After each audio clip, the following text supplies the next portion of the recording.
Hello guys, सो हमारी 5 minute वाली MCQ special series for the PMT NEET start हो चुकी है। तो अभी हम करने वाले हैं फटाफट से रिव्यू किससे रिलेटेड क्वेश्चंस, वायरस और बैक्टीरिया से रिलेटेड जो हमारे क्वेश्चंस पूछे गए हैं प्रीवियस ईयर एग्जाम्स के अंदर, और जो भी एनसीईआरटी से इंपॉर्टेंट पॉइंट्स उठते हैं वो है हमारे ये मोस्टली ये सारे के सारे वो पॉइंट्स हैं जो प्रीवियस ईयर क्वेश्चंस के अंदर मतलब प्रीवियस ईयर पेपर्स के अंदर पूछे गए हैं। तो ओके, सबसे पहला पॉइंट है कि वायरस को डिस्कवर किसने किया था। सो डीजे इवानोविस्की हमारे साइंटिस्ट थे जिन्होंने डिस्कवर किया था टीएमवी मतलब कि टबैको मोज़ैक वायरस को। ठीक है, तो टबैको मोज़ैक वायरस का साइज का क्वेश्चन पूछा जाता है और ये क्वेश्चन पूछा जाता है कि टबैको मोज़ैक वायरस आपका कैसा जेनेटिक मटेरियल उसमें प्रेजेंट होता है। सो टबैको मोज़ैक वायरस के अंदर हमारा सिंगल स्ट्रैंडेड आरएनए प्रेजेंट होता है, जेनेटिक मटेरियल है सिंगल स्ट्रैंडेड आरएनए, और इसका साइज क्या है 300 × 18 नैनोमीटर, यानी 300 × 18 नैनोमीटर क्या है टबैको मोज़ैक वायरस का size. Okay, so next question है आपके जो पेस्चर साइंटिस्ट थे हमारे, इन्होंने टर्म दिया था वायरस, यानी वायरस नाम की टर्म किस साइंटिस्ट ने दी थी, लुईस पेस्चर ने दी थी। मैंने इस लास्ट का नाम लिखा हुआ है, पूरा नाम आप लुईस पेस्चर लिख सकते हो। नेक्स्ट है बेजरनिक, हमारे जो बेजरनिक है हमारे, इन्होंने क्या किया था कि जो आपका टबैको प्लांट था जिसके ऊपर वायरस ने अटैक कर रखा था उसका एक एक्सट्रैक्ट निकाला और उन्होंने ये कहा कि अब भाई जो इन्फेक्टेड प्लांट से एक्सट्रैक्ट निकाला, मतलब एक तरीके से उस पत्तों का जो पत्ते थे जिनके ऊपर वायरस ने अफेक्ट कर रखा था उनका एक तरीके से रस निकाला जिसको एक्सट्रैक्ट बोलते हैं। अब उस प्लांट को तो वायरस ने अफेक्ट कर रखा था, यानी जो उन्होंने एक्सट्रैक्ट निकाला होगा उसके अंदर भी वायरस होगा, तो उन्होंने जो फ्लूइड निकाला उस प्लांट से उसको नाम क्या दिया था, कॉन्टेंजियम विवियम फ्लूइडियम। उन्होंने नाम दिया था कॉन्टेंजियम विवियम फ्लूइडियम, और इसी को ही दूसरा क्या कहा जाता है, इन्फेक्शियस फ्लूइड भी कहा जाता है। ठीक है, नेक्स्ट हमारा आता है कि वायरस को क्रिस्टलाइज किया जा सकता है। ये बात किसने कही थी, किसने इसको क्रिस्टलाइज करके दिखाया था, WM स्टैनले ने। किसने, WM स्टैनले ने। ठीक है, आगे हमारे पास में जो आता है कि जो आपके पास में वायरस भाई साहब है इनके ऊपर एक प्रोटीन की होती है कवरिंग, और उस प्रोटीन कवरिंग को क्या कहा जाता है, कैप्सिड। और यानी डायरेक्ट क्वेश्चन आ जाए कि वायरस के ऊपर जो प्रोटीन की कवरिंग होती है या outer most layer of virus, तो वो क्या होती है आपकी कैप्सिड, और कैप्सिड छोटे छोटे कुछ यूनिट्स की बनी होती है जिनको हम क्या बोलते हैं, कैप्सोमर्स बोलते हैं। ओके, तो देखो कैप्सिड क्या है, प्रोटीन कोट होता है वायरस का जो कौन सी सब यूनिट्स का बना हुआ होता है, कैप्सोमर्स का। नेक्स्ट है हमारे पास में बैक्टीरियोफेज। सो बैक्टीरियोफेज उन वायरसेस को कहा जाता है जो कि बैक्टीरिया को करते हैं अफेक्ट। अब बैक्टीरियोफेज जो वायरस है हमारा, ये कैसा होता है, इसके अंदर जेनेटिक मटेरियल होता है डबल स्ट्रैंडेड डीएनए।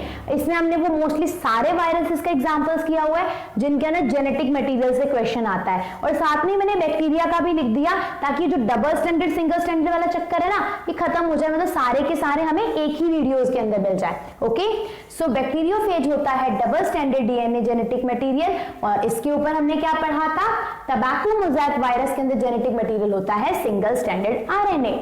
नेक्स्ट हम चलते हैं कॉलीफ्लावर मोज़ैक वायरस। तो आपका जो कॉलीफ्लावर मोज़ैक वायरस होता है इसके अंदर जेनेटिक मटेरियल क्या होता है, डबल स्ट्रैंडेड डीएनए, यानी bacteriophage and cauliflower mosaic virus दोनों के अंदर ही जेनेटिक मटेरियल कैसा होता है, डबल स्ट्रैंडेड डीएनए। नेक्स्ट है इन्फ्लुएंजा। सो इन्फ्लुएंजा जो हमारा होता है इसके अंदर इन्फ्लुएंजा कौन सा वायरस होता है, जो कोल्ड वगैरह कॉज करता है। सो इन्फ्लुएंजा वायरस के अंदर जेनेटिक मटेरियल होता है सिंगल स्टैंडर्ड आरएनए। इन्फ्लुएंजा के अंदर genetic material single standard RNA. Next आ जाता है बैक्टीरियल क्रोमोसोम। अब बैक्टीरिया के अंदर होता है क्रोमोसोम, और जिससे क्वेश्चन उठता है कि बैक्टीरिया का क्रोमोसोम कैसा होता है, सर्कुलर होता है, और कैसा जेनेटिक मटेरियल होता है उसके अंदर, डबल स्टैंडर्ड डीएनए। कैसा जेनेटिक मटेरियल होता है, double standard DNA and circular. ठीक है। उसके बाद में बैक्टीरिया के अंदर जीनोफोर प्रेजेंट होता है, मतलब कि जीनोफोर बैक्टीरियल जीनोम बोला जाता है, या फिर जीनोफोर बैक्टीरियल जीनोम को ही न्यूक्लियोइड भी बोला जाता है। और इसके अंदर कैसा जेनेटिक मटेरियल होता है? Single stranded RNA. हम बोलते हैं ना कि बैक्टीरिया के अंदर एक्स्ट्रा क्रोमोसोमल जेनेटिक मटेरियल भी प्रेजेंट होता है, जिसको हम प्लाज्मिड बोलते हैं। आगे प्लाज्मिड किसमें हेल्प करता है? रिप्रोडक्शन के अंदर भी हेल्प करता है। ओके, तो प्लाज्मिड से भी कई बार क्वेश्चन आता है। नेक्स्ट है कि बैक्टीरिया के अंदर सेक्स फैक्टर कौन सा होता है? तो बैक्टीरिया के अंदर जो सेक्स फैक्टर होता है उसको हम बोलते हैं एफ फैक्टर। जो मेल होता है उसके अंदर ये एफ फैक्टर प्रेजेंट होता है, इसीलिए मेल को बोला जाता है एफ पॉजिटिव और फीमेल को क्या बोला जाता है? F negative. क्योंकि जो मेल होता है उसको एफ पॉजिटिव बोलते हैं क्योंकि वो डोनेट करता है अपना एफ फैक्टर किसको? फीमेल को। और फीमेल क्या होती है? रेसिपेंट होती है हमारे पास में बैक्टीरिया के केस में, और मेल क्या होता है? डोनर होता है। इसीलिए ही मेल को एफ पॉजिटिव बोला जाता है, एफ का मतलब फर्टिलिटी फैक्टर, और फीमेल को एफ नेगेटिव बोला जाता है। नेक्स्ट है ई कोलाई, यानी कि एस्केरिया कोलाई। इन भाई साहब का नाम तो बहुत बार आता है, मतलब बैक्टीरिया का। तो ई कोलाई के अंदर आपका होता है double stranded DNA. Okay, E coli के अंदर क्या होता है? डबल स्ट्रैंडेड डीएनए प्रेजेंट होता है। नेक्स्ट है टीओडीनर। इन साइंटिस्ट ने क्या किया था? वायरॉइड को डिस्कवर किया था। अब वायरॉइड क्या है? वायरस से भी छोटे साइज के जो पार्टिकल्स हैं जो इन्फेक्शन कोज करते हैं वो क्या होता है? आपके वायरॉइड होते हैं। जैसे पोटैटो के अंदर पोटैटो ट्यूबुलर स्पिंडल डिजीज होती है, और वो पोटैटो ट्यूबुलर स्पिंडल डिजीज किसकी वजह से होती है? वायरॉइड की वजह से। अब वायरॉइड में भी तो जेनेटिक मटेरियल होगा, सो वायरॉइड के अंदर आपका जेनेटिक मटेरियल होता है सिंगल स्ट्रैंडेड आरएनए, और इस सिंगल स्ट्रैंडेड आरएनए यानी जो आरएनए वायरॉइड के अंदर प्रेजेंट होता है, इसका मॉलिक्यूलर वेट होता है लेस देन जो कि वायरस के अंदर आरएनए प्रेजेंट होता है। ठीक है।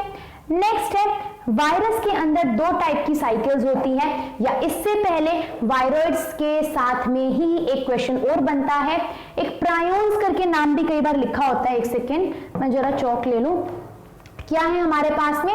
प्रायोन्स। मैं यहां पर लिख रही हूं, एक वर्ड और दिया जाता है प्रायोन्स। तो प्रायोन्स क्या होती है? प्रायोन्स होती हैं इन्फेक्शियस प्रोटीन्स। प्रायोन्स क्या है हमारे पास में? इन्फेक्शियस प्रोटीन है।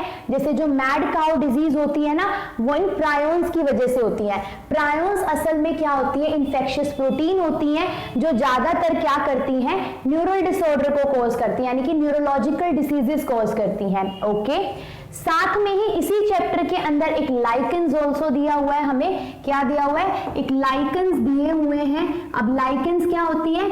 लाइकेंस होती है एक सिम्बायोटिक एसोसिएशन। किस किस की? लेकिन बैक्टीरिया की नहीं, फंजाई की और एल्गी की। ठीक है। सो लाइकेंस आपके पास में एक सिम्बायोटिक एसोसिएशन होती है किस किस की? एल्गी की एंड फंजाई की, जिसमें से एल्गी को कहा जाता है क्या? थोड़ा सा रफ कर देते हैं। सो एल्गी को बोला जाता है फाइकोबायोन्ट। एल्गी को क्या बोलते हैं हम? फाइकोबायोन्ट बोलते हैं एल्गी को। ठीक है आपके पास में। और जो फंजाई होता है उसको बोला जाता है माइकोबायोन्ट। ठीक है, तो कई बार ये क्वेश्चन भी पूछ लिया जाता है कि कौन फाइकोबायोन्ट है और कौन माइकोबायोन्ट है। यहां से एक क्वेश्चन और देख लेते हैं। जब हम एल्गी की स्टडी करते हैं तो उसको बोला जाता है फाइकोलॉजी, और फंजाई की स्टडी को क्या बोला जाता है? माइकोलॉजी। ओके, सो प्रायोन्स हमने पढ़ लिए, इन्फेक्शियस प्रोटीन थी। कौन सी डिजीज कॉज कर रही थी? Mad cow disease.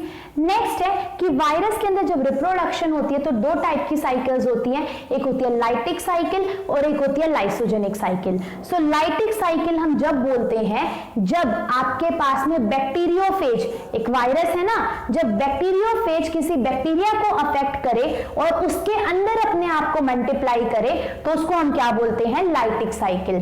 जबकि लाइसोजेनिक साइकिल क्या बोलते हैं? जब वायरस ट्रांसमिट हो एक जगह से दूसरी जगह किसी इंसेक्ट की मदद से, सीड की मदद से, निमेटोड या कुछ भी हो सकता है, लेकिन बैक्टीरिया के अंदर मल्टीप्लाई नहीं करेगा, तो उस साइकिल को क्या बोला जाता है?